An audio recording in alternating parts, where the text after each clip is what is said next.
ولكل أمة عجل فإذا جاء أجلهم لا يستأخرون ساعة ولا يستقدمون. وقال أيضا كل نفس ذائقة الموت ثم إلينا ترجعون. وقال رسول الله محمد صلى الله عليه وسلم في الحديث الموت باب وكل الناس داخله. صدق الله العظيم وصدق الرسول الكريم ونحن إن شاء الله من الشاهدين والشاكرين والحمد لله رب alamin. Pertama-tama dan utama yang saya hormati, saya muliakan segenap keluarga besar almarhumah Ibu Hajjah Junaida binti Abdul Qadir. Mudah-mudahan segenap keluarga yang ditinggal oleh beliau, baik suami beliau, masih hidup suaminya? Ada hadir? Di Kaimena. Anak-anak beliau, ada anaknya? Ada di sini, ada di. Dan seluruh saudara-saudara beliau, kerabat beliau, mudah-mudahan senantiasa dikuatkan, diberikan ketabahan, kesabaran, serta ketulusan dalam melepaskan kepergian almarhumah. Insyaallah semoga Allah Subhanahu wa taala senantiasa melipat gandakan pahalanya almarhumah dengan keridaan kita menerima takdir dari Allah Subhanahu wa taala. Amin. Kemudian yang saya hormati, saya muliakan segenap tokoh masyarakat, tokoh agama, para alim ulama, para ustadz yang sempat hadir, yang tidak bisa saya sebutkan satu persatu. Wabil khusus, kalau ada di tengah-tengah kita tokoh masyarakat kita yang paling dekat, yang selalu saya cari, yaitu Pak RT atau Ibu RT, Pak RW atau Ibu RW. Ada beliau? Ada Ibu RW? Mana? Mana? Binti Jojo kok? Mana? Bu RT, alhamdulillah.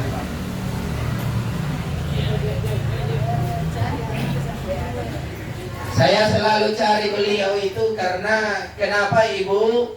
Karena kalau ada urusan keluarga, baik pernikahan maupun urusan KTP dan lain sebagainya, pasti kita mencari Ibu RT atau Ibu RW, betul? Makanya kalau mau kita apa PKH, PLT, ya baju-baju ke Ibu RT. Mana Ibu RT? Kita doakan Ibu RT mudah-mudahan sehat selalu, amin. Panjang umur, amin. Kemudian yang saya hormati, saya muliakan sahabat saya, besti saya, sudah pergi nih. Ya, Ustadz Alimuddin Abbas, salah satu qori nasional kita, qori terbaik Sulsel, telah membacakan ayat suci Al-Quran. Masya Allah, mudah-mudahan baik beliau selaku pembaca maupun kita semua selaku pendengar sama-sama dapat rahmat pahala dari Allah Subhanahu wa taala. Amin ya rabbal alamin. Kenapa? Karena Rasulullah sallallahu alaihi wasallam bersabda, siapa yang mendengarkan orang yang membaca Al-Quran, maka ia mendapatkan pahala sama dengan orang yang membaca. Makanya Ibu, kalau ada orang membaca Al-Quran, ada orang yang mengaji, minta tolong, diam ki sejenak, jangan ki main HP, jangan ki berbicara. Bapak Ibu sekalian yang insya Allah dimuliakan oleh Allah Subhanahu wa ta'ala, tabe ki pamopuraga boleh dicampur bahasa Makassar? Boleh ki? Tabe, mohon maaf Bapak Ibu, karena ini jalan poros, maka resikonya jalan poros, maka pasti ada kendaraan yang lalu lalang, betul? Oleh karena itu supaya tidak terganggu dari pendengaran maka saya minta kepada kita semua kerjasamanya, tidak usah menoleh ke belakang kalau ada kendaraan yang lewat. Ibu-ibu saya minta saja fokus ke depan, lihat tatap wajah manisku. Setuju tidak? Bilang, Ustaz, kenapa bilang cuy wajah manisku? Dia bilang, anakku biasa bilang kulitnya ayahku itu coklat terang, manis-manis kalau dipecut-pecut katanya. Seluruh yang hadir, jamaah, fokus dulu jamaah. Kurang semangat jamaah. Sehat-sehat Jaki. Alhamdulillah. Bersyukur kepada Allah karena pada malam hari ini betapa banyak nikmat yang Allah berikan kepada kita semua. Yang dengan nikmat itu kita bisa hadir di tempat ini dalam rangka sama-sama bertakziah atas berpulangnya ke rahmatullah salah satu keluarga kita, tetangga kita, saudara seiman kita, yakni Ibunda Hajjah Junaidah binti Abdul Qadir. Ibu hari ini, malam ini sehat, alhamdulillah. Karena siapa yang sehat, maka sesungguhnya mereka itulah yang sangat kaya di hadapan Allah Subhanahu wa Ta'ala.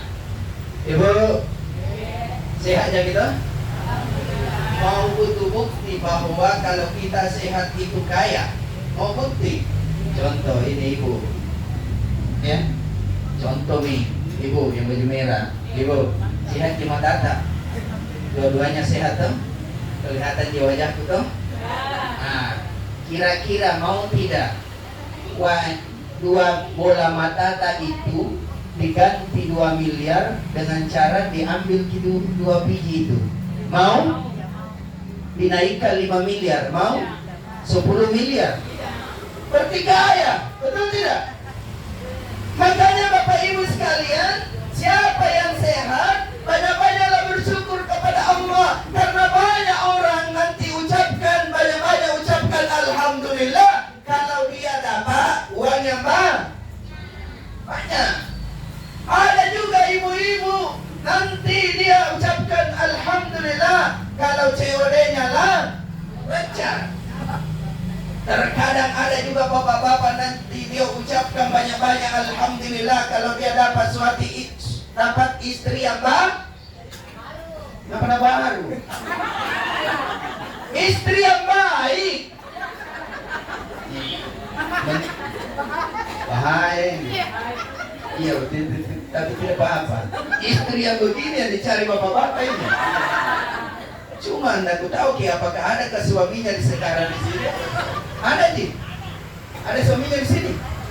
Oh tidak ada, pantas berani bilang.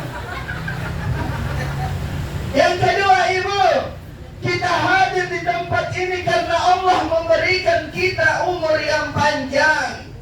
Saya yakin dan percaya ibu-ibu sekalian, malam ini alhamdulillah karena kita dapat hidup, masih keluar masuk napas di hidung sehingga kita bisa hadir di tempat ini. Makanya ibu, sesungguhnya pahalanya duduk-duduk di tempat ini, walaupun mungkin hanya sekitar 1 jam paling lama, insya Allah ceramahku tidak lama di Bapak Ibu, paling mungkin sekitar 25 menit lebih tidak ditahu, tergantung kesepakatan. Mau sampai jam berapa? Mau sampai jam berapa? Jam 10? Jam 2? Ini memang biasa membunuh Ustadz ini. Dia bilang jam 2. Oh, pore-pore nak kana. Tapi sinampai nyetim roriologi. Apa kata Imam Syafi'i? Siapa yang hadir di majelis seperti ini, maka itu pahalanya jauh lebih baik daripada sholat sunnah 1000 rakaat. Iya. Makanya ibu mau dapat pahala malam ini? Mau? Syarat dapat pahala kalau kita sholat, kan Imam Syafi'i bilang, kalau hadir di majelis seperti ini mendengarkan nasihat agama, maka pahalanya jauh lebih baik daripada sholat sunnah 1000 rakaat. Nah, namanya sholat, kira-kira dapat pahala tak orang yang sholat kalau dia tidur? Sambil sholat baru dia tidur, dapat pahala? Tidak. Dapat pahala tidak orang yang sholat sambil dia cerita? Tidak. Dapat pahala tidak orang yang sholat sambil dia main HP? Berarti kalau mau kita dapat pahala ini malam, satu, jangan tidur, jangan cerita, jangan main HP. Setuju? Makanya HP-nya dikantongin dulu, boleh dipegang HP tak, yang penting siaran langsung. Live, tidak apa-apa. Kenapa boleh kalau live? Supaya tambah viral kok. Tapi tenang, ada di siaran langsung, ya, ada di kameramennya Indosiar. Insya Allah besok malam saksikan kembali jam 10 malam, tepat pada pemadaman bergilir. Bapak Ibu sekalian, insya Allah dimuliakan oleh Allah. Salawat dan salam mari kita senantiasa sampaikan kepada baginda Rasulullah Muhammad sallallahu alaihi wasallam. Siapa yang senantiasa berselawat kepada baginda Rasulullah Muhammad sallallahu alaihi wasallam, maka dia akan ditandai ruhnya, dia akan ditandai hatinya oleh Rasulullah Muhammad sallallahu alaihi wasallam. Siapa yang banyak berselawat kepada baginda Nabi, maka ruhnya akan tersambung kepada Rasulullah Muhammad sallallahu alaihi wasallam. Siapa yang senantiasa berselawat kepada baginda Rasul, maka nur Muhammad akan terpancar bersama dengan nur Muhammad sallallahu alaihi wasallam. Yang kedua, siapa yang banyak berselawat kepada baginda Rasul, maka kelak nanti berpeluang akan mati husnul khotimah. Ibu, mau semua kita masuk surga tidak? Mau mati husnul khotimah? Salah satu amalannya banyak-banyak berselawat. Kenapa? Disebutkan dalam kitab Kifayatul Atqiya, suatu ketika malaikat Israel pencabut nyawa pernah mendatangi baginda Rasulullah Muhammad sallallahu alaihi wasallam. Apa kata malaikat Israel? Ya Rasulullah, sampaikan kepada umatmu, siapa yang banyak bersalawat kepadamu, maka nanti pada saat sakarat saya akan cabut nyawanya dengan penuh kelembutan seperti mencabut nyawa para nabi dan rasul. Berapa kali kita berselawat sehari semalam agar pada saat kita meninggal nanti malaikat Israel mencabut nyawa dengan penuh kelembutan. Imam Hasan Al-Basri memberikan kiatnya bagaimana kita jangan lepas dari selawat minimal 300 kali sehari semalam. Dan ini amalan gampang dilakukan ibu. Ibu duduk di teras di sore hari sambil menunggu suami pulang, maka selawat lagi. Iya. Duduk di rumah sambil nunggu anak tak pulang sekolah, bersalawat lagi. Atau bahkan sambil memasak, selawat saja. Maka siapa yang senantiasa memasak, membuatkan makanan anak dan suaminya, kemudian dia bacakan selawat di setiap dia bikin makanan atau minuman anaknya atau suaminya, maka anak dan suaminya akan dipenuhi dengan kelembutan hati. Nah, jadi kalau bikin nasi goreng pagi hari, selawat saja sambil menyanyi. Allahumma salli ala sayyidina Muhammad. Ya, selawat saja. Atau sallallahu ala sallallahu sallallahu sallallahu. Ini salawat Ibu, biar kita tidak berwudu bisa dikerja, biar kita tidak khusyuk diterima oleh Allah. Berbeda dengan sholat, berbeda dengan mengaji. Kalau mengaji Ibu tidak boleh sentuh Al-Quran kalau kita tidak dalam keadaan suci. Betul? Sholat kita tidak bisa dilaksanakan kalau kita tidak suci, berada di tempat yang suci. Selain kita dalam keadaan suci, berada di tempat yang suci, meskipun mesti hati kita pun harus khusyuk di hadapan Allah. Betul? Tetapi kalau amalan salawat ini bisa dilakukan dalam keadaan berkendara, bisa bersalawat dalam keadaan bekerja, bisa bersalawat dalam keadaan cerita, bisa bersalawat. Semua salawat kita akan dicatat oleh malaikat yang ditugaskan khusus oleh Allah untuk disampaikan salawat kita kepada baginda Rasulullah Muhammad sallallahu alaihi wasallam. Bapak Ibu sekalian, insyaallah dimuliakan oleh Allah. Almarhum ini katanya dia sakit, kemudian dari Kaimena niatnya datang untuk berobat di Makassar. Betul? Tapi Allah berkata lain. Bukan hanya datang berobat, tapi ternyata Allah menakdirkan beliau meninggal di Makassar. Itulah yang namanya kematian, Bapak Ibu sekalian. Kita tidak tahu di mana kita akan dipanggil pulang oleh Allah. Kita tidak tahu apakah dalam keadaan sakit kita dipanggil pulang oleh Allah. Karena sesungguhnya sakit bukan syarat untuk menuju kematian. Ibu, jadi bukan sakit syaratnya mati. Karena seandainya sakit syaratnya mati, maka semua orang yang sakit sudah mati nih. Betul tidak? Iya. Tidak perlu rumah sakit kalau sakit menjadi syarat kematian.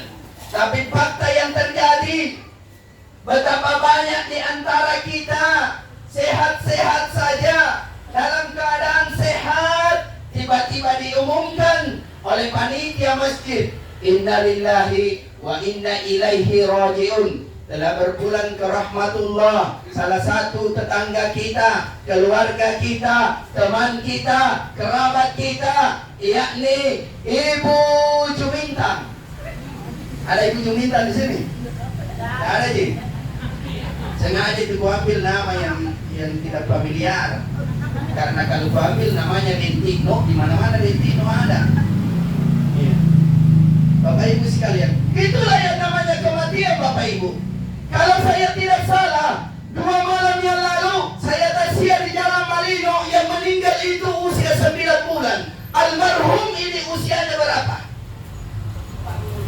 Jadi 42 tahun. Masya Allah, masih muda. Ya. Kemudian ada yang saya taziahi 1 minggu yang lalu itu usianya 103 tahun. Maka dari 3 kasus ini ternyata kematian itu tidak mengenal usia. Bahwa syarat kematian pula bukan sakit, bukan harus tua. Betul?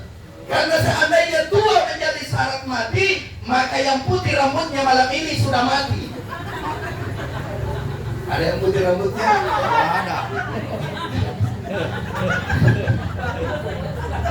Ada. Contoh nih.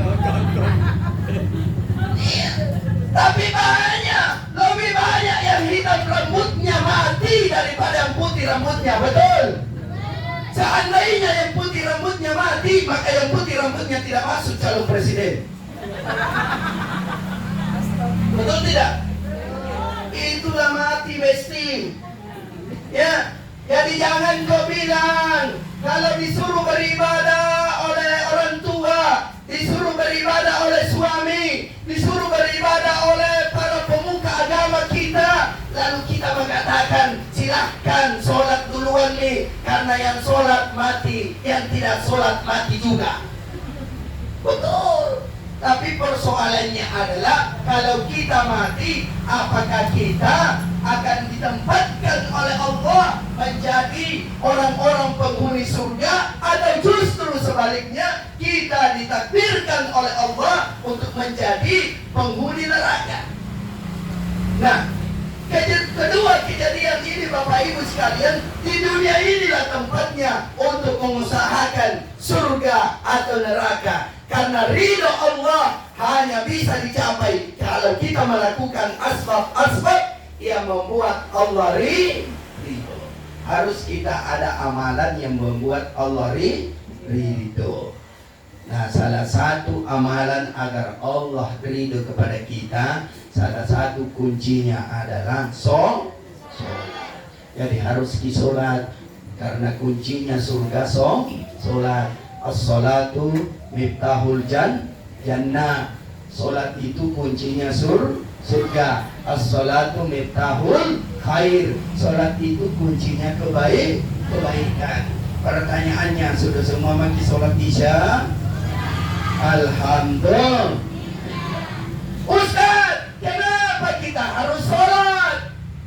Karena solat itu sangat dibutuhkan ketika kita sudah berada di alam kubur. Disebutkan dalam kitab bahwa solat itulah yang akan menerangi alam kubur kita. Solat pula lah yang akan meluaskan kuburan kita. Almarhumah Ibu Junaidah ini dikuburkan di Maros. Betul? Ada di tetangga yang mengantar? Ada keluarga yang mengantar? Atau biasa kita mengantar jenazah ke kuburan? Biasa? Berapa ukurannya kuburan itu, Ibu? Lebarnya 1 meter, panjang 2 meter, dalam 2 meter. Almarhum Ibu Junaidah diangkat dari keranda, dimasukkan ke dalam lubang, menghadap liang lahat, menghadap kiblat, ditutup papan, ditimbun tanah. Setelah itu terbentuk pusaranya, lalu dipanggil ustadz, bacakan doanya, bacakan talqinnya. Pertanyaannya, apakah kuburannya makin luas atau makin sempit? Ibu, makin luas atau makin sempit? Kenapa sama kamu? Takut mati. Makin sempit. Kenapa? Ditutup papan, ditimbun tanah. Betul? Lalu pertanyaannya, apa yang akan menerangi kuburan kita? Apa yang akan meluaskan kuburan kita? Tidak lain adalah amalan sholat kita. Dan salah satu gerakan sholat yang akan meluaskan kuburan kita, Bapak Ibu sekalian, yaitu gerakan ruku. Ya, gerakan ruku. Itu yang akan meluaskan alam kubur kita. Apa yang akan menjadi lampu penerang? Yaitu takbiratul ihram dan bacaan al-fatihah kita. Makanya Rasulullah SAW bersabda, "Nawwiru buyutakum bitilawatil Quran." Terangi rumahmu dengan bacaan Al-Quran. Rumah kita ada 3, Ibu. Rumahnya yang pertama, itulah rumah yang terbuat dari batu bata, ada dari kayu. Itu rumahnya Batan Tuputa. Rumah jasad kita bersama anak dan istri. Rumah kita yang kedua, inilah batan tubuh kita. Rumahnya Apata, rumahnya Ruhta, rumahnya Jiwata, rumahnya Nyawata. Rumah kita yang ketiga, tak kala ruh berpisah dengan tubuh, kita berpindah di alam kubur. Oleh karena itu, terangi rumah kita dengan sholat dan bacaan Al-Quran. Ketika malaikat Munkar dan Nakir datang untuk bertanya kepada kita dengan pertanyaan, "Man Rabbuka?" siapa Tuhanmu? Kalau kita jaga solat kita, maka insya Allah solat yang akan membantu kita untuk menjawab pertanyaannya malaikat mungkar wa nakir. Kalau solat kita jaga, kalau solat kita tidak lalaikan, maka ketika malaikat mungkar dan nakir datang bertanya kepada di alam kubur kita, maka seluruh rangkaian pertanyaannya akan dijawab dengan sempurna lewat pahala solat.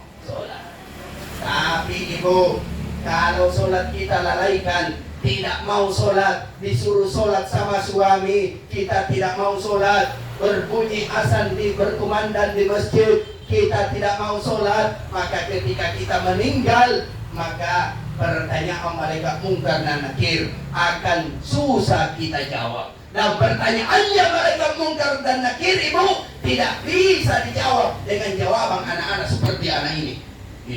Begini besarnya.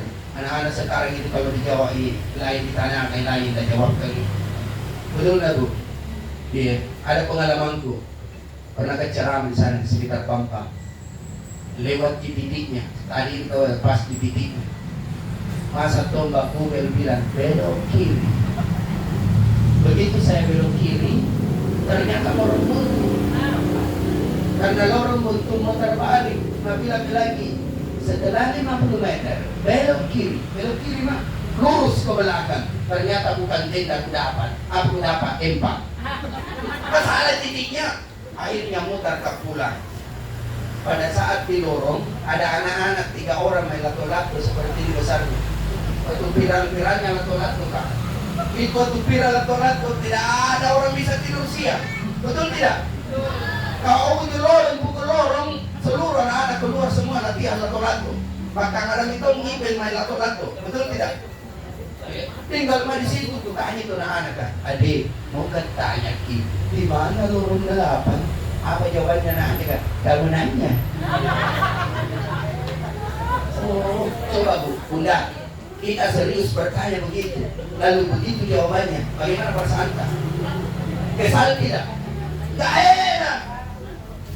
Tidak bisa dijawab pertanyaannya malaikat mungkar dan nakir. Bunda begitu. Coba min tidak sholat Ki. Kemudian mati Ki. Bertanya malaikat mungkar, Man rabbuka? Siapa Tuhanmu? Kita tidak tahu apa jawabannya ini. Nah, sehingga kita mau ambil gayanya anak-anak, berdiri juga ke atas lalu congak ke depan. Kamu nanya. Tidak bisa.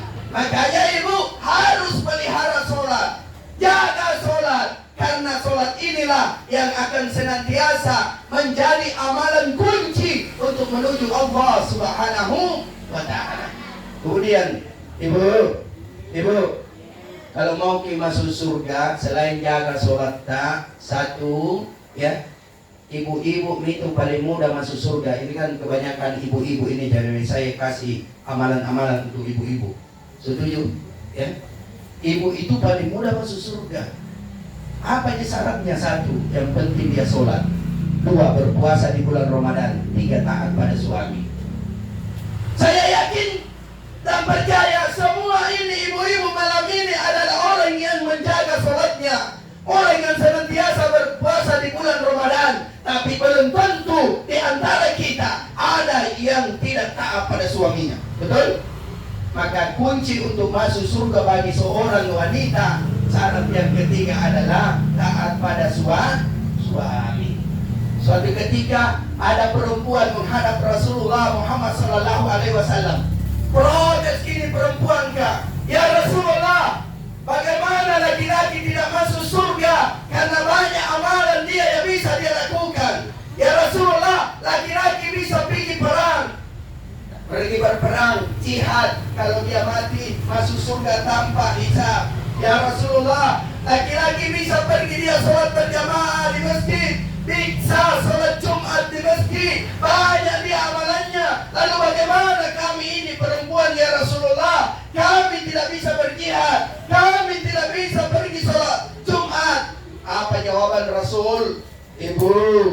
Ibu, kalau mau dapat semua pahala seperti apa yang dilakukan oleh seorang laki-laki, maka taat saja pada suamimu.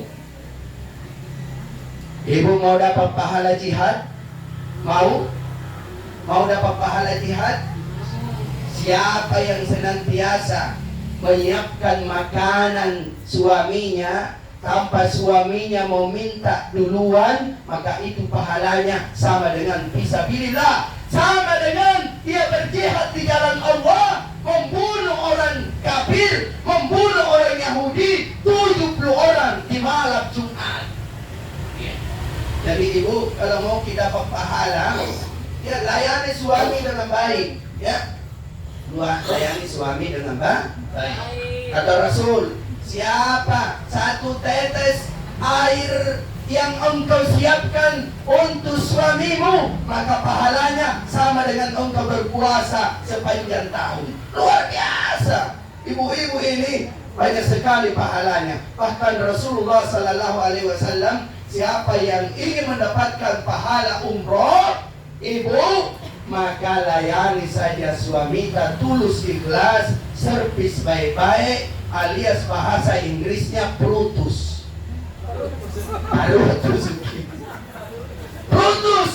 Brutus mulai dari dapur, sumur, kasur. Pandai betul ini, ibu. Ya. Apa kata Rasul? Siapa yang Brutus suaminya mulai dari dapur, sumur, kasur, maka dia dapat pahala umroh. Ibu, sekarang ini kalau kita mau umroh, mahal atau tidak? Mahal sekali. Kalau saya lihat iklannya travel sekarang paling murah 32 juta, betul tidak? Berangkat 12 hari 12 malam 35 juta. Nah, ibu itu mudah sekali dapat pahala umroh. Iya, tinggal putus suami, kopi duluan, insya Allah pahalanya umroh. Makanya, ibu mau dapat pahala umroh malam ini? Mau?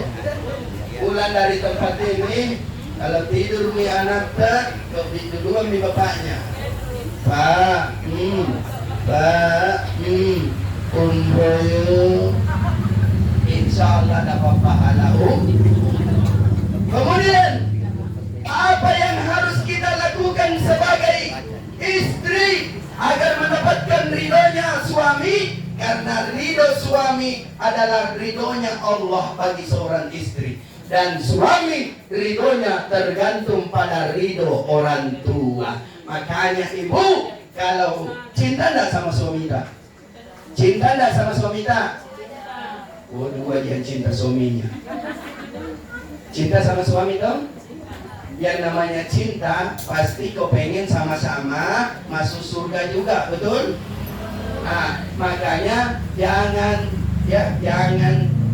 biarkan kita masuk sendiri surga, tapi gandenglah suami kita masuk surga. Dengan jalan apa? Biarkan suami kita berbakti kepada kedua orang tuanya. Karena suami itu tidak putus tanggung jawabnya bagi orang tua. Suami tidak putus tanggung jawabnya kepada ibunya.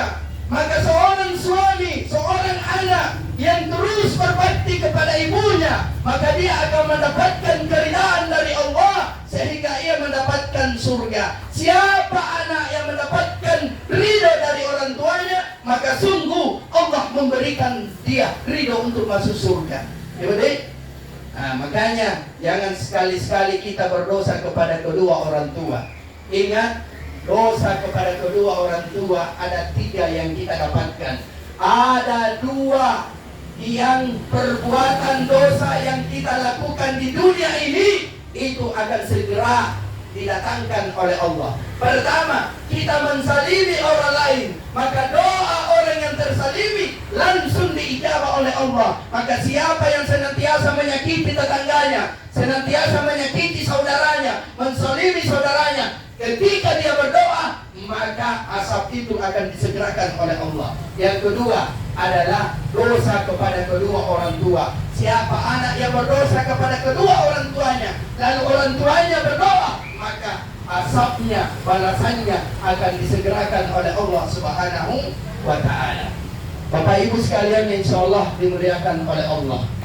Lalu yang ketiga, amalan yang harus kita perkuat selagi masa hidup di dunia ini, maka rajin-rajin bersedekah. Karena Rasulullah Sallallahu Alaihi Wasallam menempatkan amalan sedekah urutan kedua yang dirindukan oleh surganya Allah. Urutan pertama yang dirindukan surganya Allah adalah dengan cara banyak membaca Al-Quran. Rasulullah bersabda, Al-jannatu mustaqatu arba'ati nafar. Surga itu dirindukan 4 golongan manusia. Golongan yang pertama adalah qari'ul Quran, yaitu mereka yang senantiasa membaca Al-Quran. Dan kalau kita sholat, maka otomatis kita senantiasa membaca Al-Quran, karena di dalam sholat kita baca Al-Quran.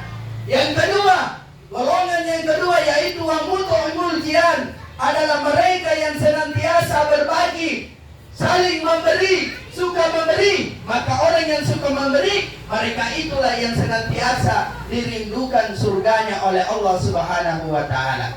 Makanya ibu rajin-rajin memberi. Jangan kikili, jangan sibaku, jangan pelit dan kikir. Karena orang yang pelit itu sangat dibenci oleh orang yang pelit. Sama-sama pelit, saling membenci. Betul tidak? Iya, tidak ada itu yang senang sama orang yang pelit, Bapak Ibu. Bahkan sedekah itu adalah salah satu amalan yang bisa membuka pintu surga. Iya, bahkan bisa membuka pintu jodoh.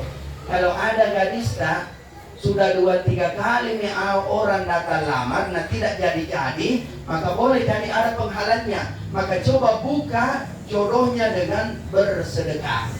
Ya, dengan jalan bersedekah. Kenapa? Karena sedekah itu adalah salah satu amalan untuk membuka pintu rezeki. Rezeki itu bukan hanya dalam bentuk uang.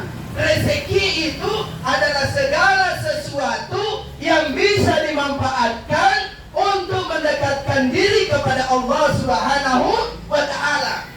Semua rezeki sudah pasti harta, betul? Tapi harta kita belum tentu rezeki kita, betul tidak? Ada uang misalnya 1 miliar, apakah itu rezeki kita? Belum tentu, betul tidak? Boleh jadi itu uang yang 1 miliar justru rezekinya cucuta, karena cucuta yang bisa manfaatkan, betul tidak? Jadi rezeki itu adalah segala sesuatu yang kita manfaatkan untuk mendekatkan diri kepada Allah Subhanahu wa Ta'ala. Makanya rajin-rajin sedekah. Bahkan saya punya pengalaman, Ibu. Saya punya pengalaman. Pernah makan di salah satu sari laut di sini Hertas nih. Tiba-tiba ada anak-anak laki-laki bawa kerupuk, ya, dia jualan kerupuk. Ya, istilahnya bila Makassar kana lebar gitu. Nah, dia datang, Pak, beli kerupukku. Alhamdulillah, karena saya biasanya senang juga makan kerupuk sambil makan, ya aku ambil mie 2. Aku ambil mie 2 bungkus. Lalu saya kasih uang, saya lebihkan. Dia mau kasih kembali, ya. Kembaliannya saya bilang jangan Mi, ambil Mina, bawa Mi. Saya bilang terima kasih banyak, alhamdulillah.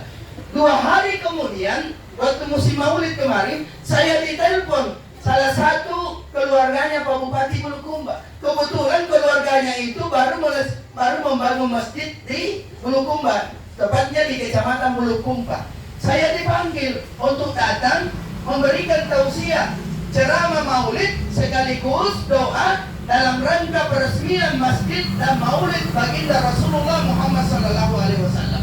Akhirnya saya berangkat di hari Sabtu. Jam 11 siang saya ceramah sampai jam 12. Ya kurang lebih acaranya itu 1 jam. Saya hanya ceramah sekitar 20 menit. Setelah saya ceramah, asistennya Pak Bupati, ya, dia datang menghampiri saya ketika saya di mobil. Apa dia bilang? Ustaz, tapi ini dari Pak Bupati, ala kadarnya. Saya terima Ibu, ala kadarnya katanya. Setelah saya terima, ternyata tebal-tebal. Kok ala kadarnya tebal-tebal? Gitu. Oh, penasaran Kak. Sehingga ketika saya pulang, cari Kak masjid. Di mana ada masjid ini? Lah ke masjid, bukankah biasanya kalau kita cari masjid pasti mau kencing, betul tidak? Ini tidak mau kencing, mau masuk ke WC-nya, penasaran kok, mau buka. Setelah ku buka, ini warna merah semua. Tambah penasaran kak, setelah ku hitung deh, 5.700. Tahu 5.700? 5,7. Iya.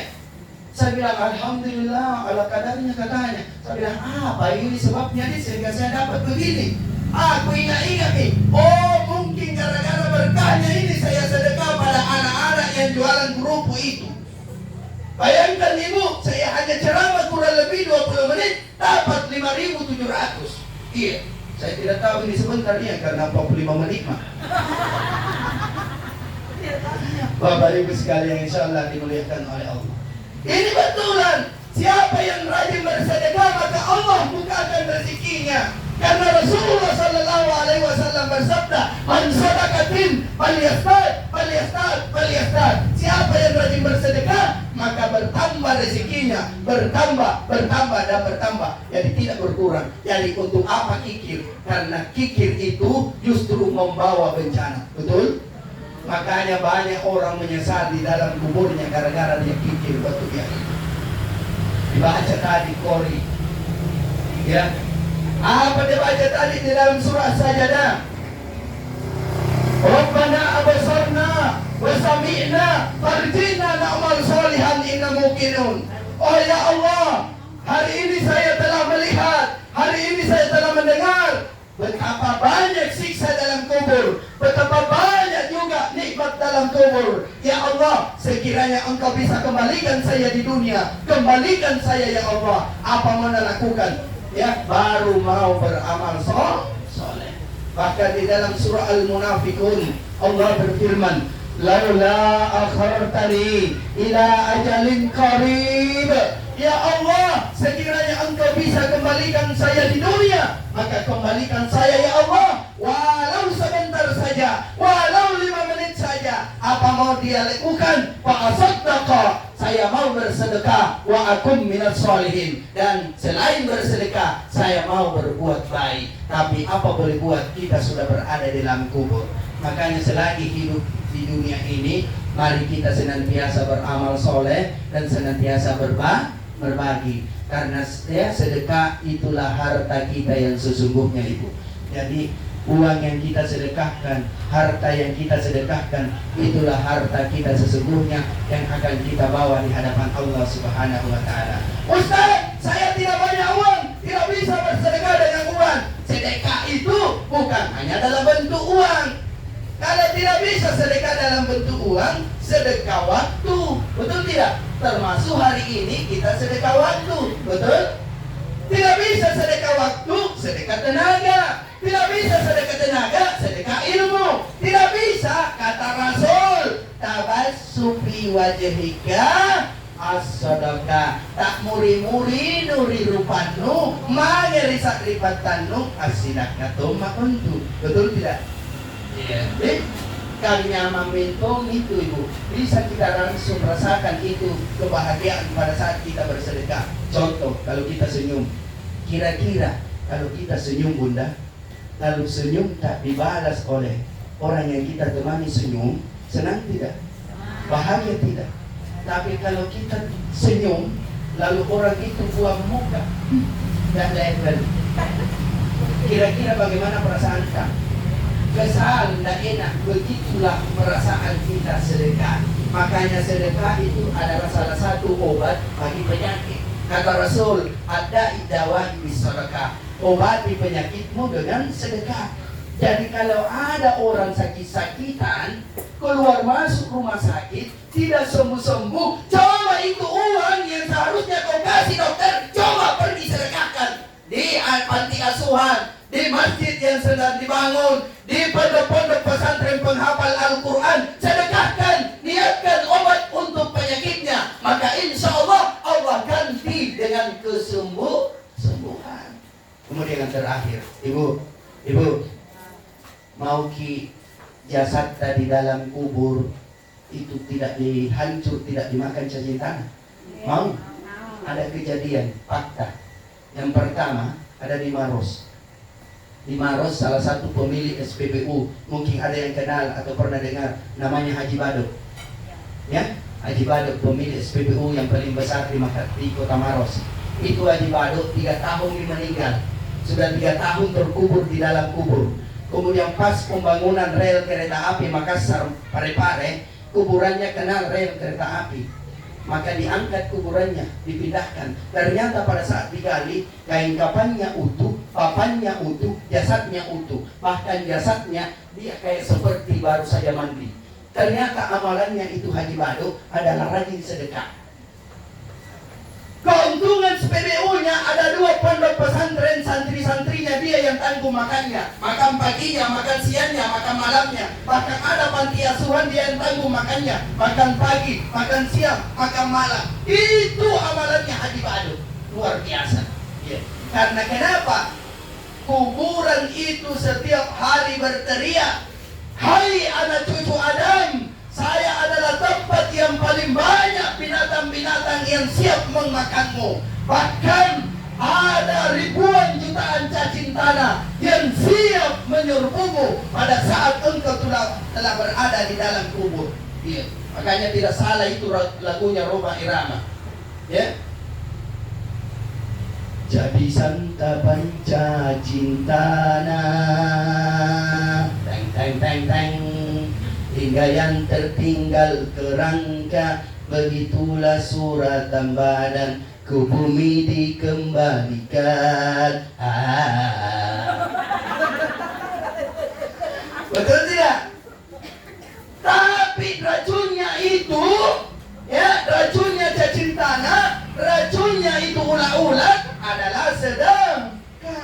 Bahkan penelitian, Ibu, penelitian itu cacing tanah hidupnya di mana? Di atas permukaan tanah atau di dalam tanah? Dalam tanah. Kenapa tidak di atas permukaan tanah? Karena itu cacing tanah, Ibu, takut dengan cahaya. Mau bukti?